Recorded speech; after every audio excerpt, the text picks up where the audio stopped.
Panoorin natin itong mga idol. Ayan, nag-iinit na siya ng kawali. Tapos, tinutusok para alam kung mainit na. Oops! Magpiprito ng bigas. Magpiprito ng bigas. Parang kakaiba na naman to ah. Umpisa pa lang parang ano na to ah. Mikos-mikos na to ah. Ano namang kalalabasan yan? Tapos, blender, lagyan ng tubig. Oh, binubuhos lang din pala sa steamer. Tinatakal mo ba?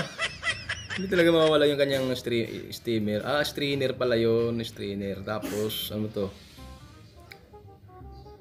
Tukwa? May hilo. Oops. Kinagamitan pa ng imbulo.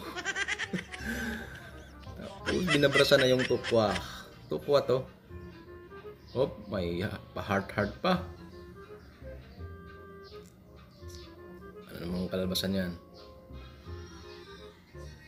Oh, dinudurog yung tukwa. Tapos, may prito. Saan na yung bigas mong prito? Ano nang kalalabasan nun? Oh, lalagyan ng gatas. Tapos, lagay yung bigas. Yung nilagay mo dyan.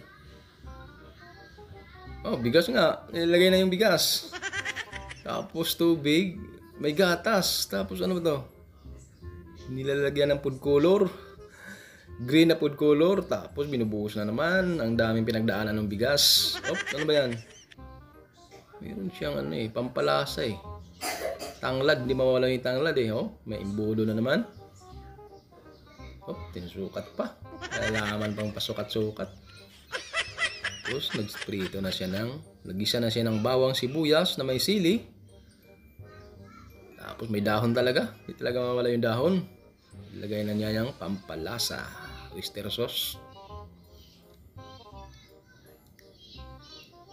Tukwa. Oh, itlog. Ano nung gagawin dyan? May oras pa. Tapos nabasag. Oops! Babasagin mo lang bala. Tapos boss, ibubuhos. Alam ko na yan eh. Ibubuhos mo yan eh. Ganyan eh. Tapos, ang gawin? Oh, sinasala yung itlog. Anong klaseng salaan yun? Talagang halong kung ano talaga tong ship na to. Halong comedy to. Ano yung gagawin dyan? Oh, finished product na. Ayan na yung green na kanin. May itlog. Oh, may sili pa sa ibabaw. Finished product na. Ayos din oh. Green na kanin.